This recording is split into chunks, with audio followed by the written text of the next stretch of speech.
உங்களுக்கு இந்த வீடியோ பிடிச்சிருந்ததுன்னா லைக் பண்ணுங்க, ஷேர் பண்ணுங்க, சப்ஸ்கிரைப் பண்ணுங்க, மறக்காம பக்கத்துல பெல் டச் பண்ணுங்க. அனைவருக்கும் வணக்கம். நீங்கள் நிறைய மைசூர் பாக்கு சாப்பிட்ருப்பீங்க. இன்றைக்கி வித்தியாசமாக ஒரு மைசூர் பாக்கு செய்ய போகிறேன். அது தேங்காய் வேர்க்கடலை போட்டு செய்ய போகிறேன். அதுக்கு தேவையான பொருள் என்னென்னு பார்க்கலாம். 2 கப்பு சர்க்கரை, 1 கப்பு கடல மாவு, 1/2 கப்பு தேங்காய் பூ, 1/2 கப்பு வேர்க்கடலை. இது டேஸ்டியான ஒரு மைசூர் பாக்கு. இது இனிமேட்டு எப்படி செய்யுது நம்ம பார்க்கலாம். முதல்ல கேஸ் ஸ்டவ் ஆன் பண்ணி அதில் ஒரு கடாய் வச்சுக்கோங்க. இந்த 1/2 கப்பு வேர்க்கடலையை இதில் போட்டு நம்ம நல்லா வறுத்துக்கலாம். கொஞ்சம் ஏற்கனவே வறுந்த வேர்க்கடலை தான் இது, இருந்தாலும் கொஞ்சம் செவர வறுத்துக்குவோம்.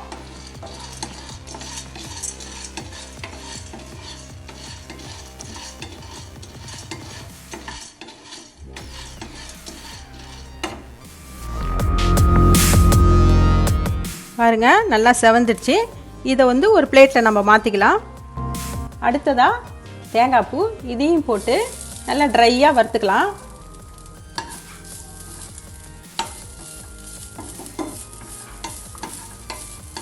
இது பச்சை வாசனை போகிற அளவுக்கு நம்ம நல்லா வறுத்துக்கணும்.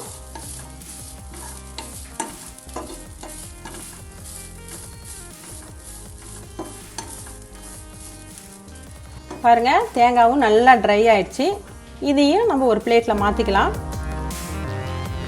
பாருங்கள், அதே கடாயில் 1 ஸ்பூன் நெய் போட்டிருக்கிறேன். இப்போ இந்த கடல மாவையும் இதில் சேர்த்து இதையும் நம்ம நல்லா செவக்க வதக்கிக்குவோம்.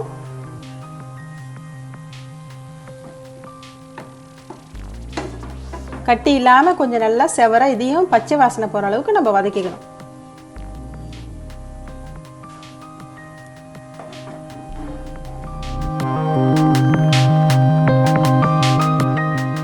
பாருங்க, கடல மாவும் நல்லா செவந்துடுச்சு. இதோட நம்ம ஆஃப் பண்ணி இதையும் ஒரு பிளேட்டில் மாற்றிக்கலாம். இந்த வேர்க்கடலையை நல்லா அம்மிக்கல்லையோ இல்லை குத்துக்கல்லையோ போட்டு பொடி பண்ணிக்கோங்க. ஒன்றும் பாதியமாக பொடி பண்ண மாதிரி இருக்கணும். மிக்சியில் போட்டிங்கன்னா மாவாயிடும். அதனால் அம்மிக்கல்லில் வச்சு நல்லா பொடி பண்ணிக்கோங்க. பாருங்கள், வேர்க்கடலையை இது போல் பொடி பண்ணிக்கோங்க.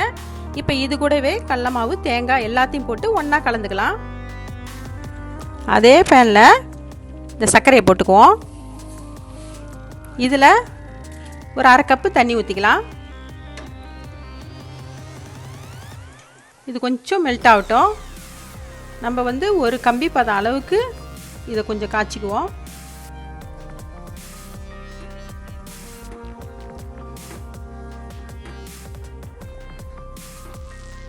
பாருங்கள், பாகு ஒரு கம்பி பதம் வந்துடுச்சு. பாருங்கள், இதோட நம்ம இதில் எல்லாத்தையும் சேர்த்துக்கணும்.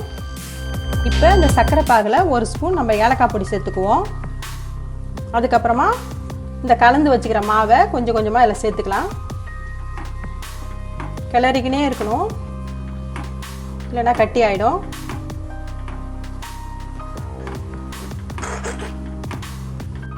பாருங்கள், எல்லா மாவையும் சேர்த்தாச்சு. இதில் நெய் சேர்த்துக்குவோம். ஒரு 100 கிராம் அளவுக்கு நம்ம நெய் சேர்த்துக்கலாம். கொஞ்சம் கொஞ்சமாக சேர்த்துக்குங்க. கொஞ்சம் கட்டியாவ நெய் சேர்த்துக்கலாம்.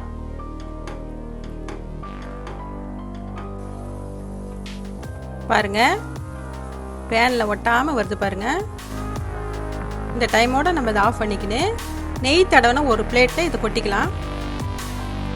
பாருங்க, ஒரு நெய் தடவைன பிளேட்டில் நம்ம கொட்டியிருக்கிறோம். இதை நல்லா சமப்படுத்துங்க. ரொம்ப ரஃப்பாக அழுத்த வேணாம். இதை இப்போ ஒரு நைஃபால் நம்ம கட் பண்ணிக்குவோம். ஒரு 5 நிமிஷம் ஆற விட்டு நம்ம கட் பண்ணிக்கலாம்.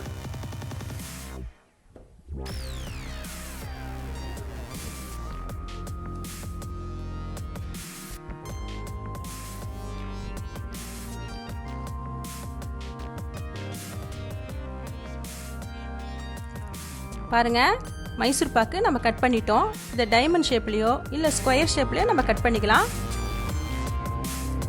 பாருங்க, வேர்க்கடலை, தேங்காய் மைசூர் பாக்கு ரெடி ஆயிடுச்சு. இதில் முக்கியமான கவனிக்க வேண்டிய விஷயம் என்னென்னா, இது மாவு போட்டதுலேருந்து, சர்க்கரை பாகில் நம்ம மாவு போட்டதுலேருந்து ஒரு 15 நிமிஷமாவது ஆகும். இது கெட்டி பதம் வரத்துக்கு. தனியாக பேனில் ஒட்டாமல் நெய் தனியாக பிரிஞ்சு வர டைமில் இதை எடுத்து நீங்கள் நெய் தடவைன பிளேட்டில் கொட்டிக்குங்க. இது போல் பீஸ் பீஸாக நீங்கள் கட் பண்ணிக்கோங்க.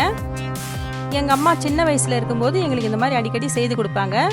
அதனால தான் எல்லோரும் இதை சாப்பிட்டு பார்க்கணும், இதை டேஸ்ட் பண்ணி பார்க்கணும். இது வந்து ஒரு வித்தியாசமான டிஷ் இது.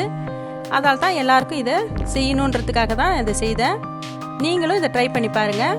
மீண்டும் சுவையான, சுலபமான, ஆரோக்கியமான சமையலோடு உங்களை நான் சந்திக்கிறேன். நன்றி, வணக்கம்.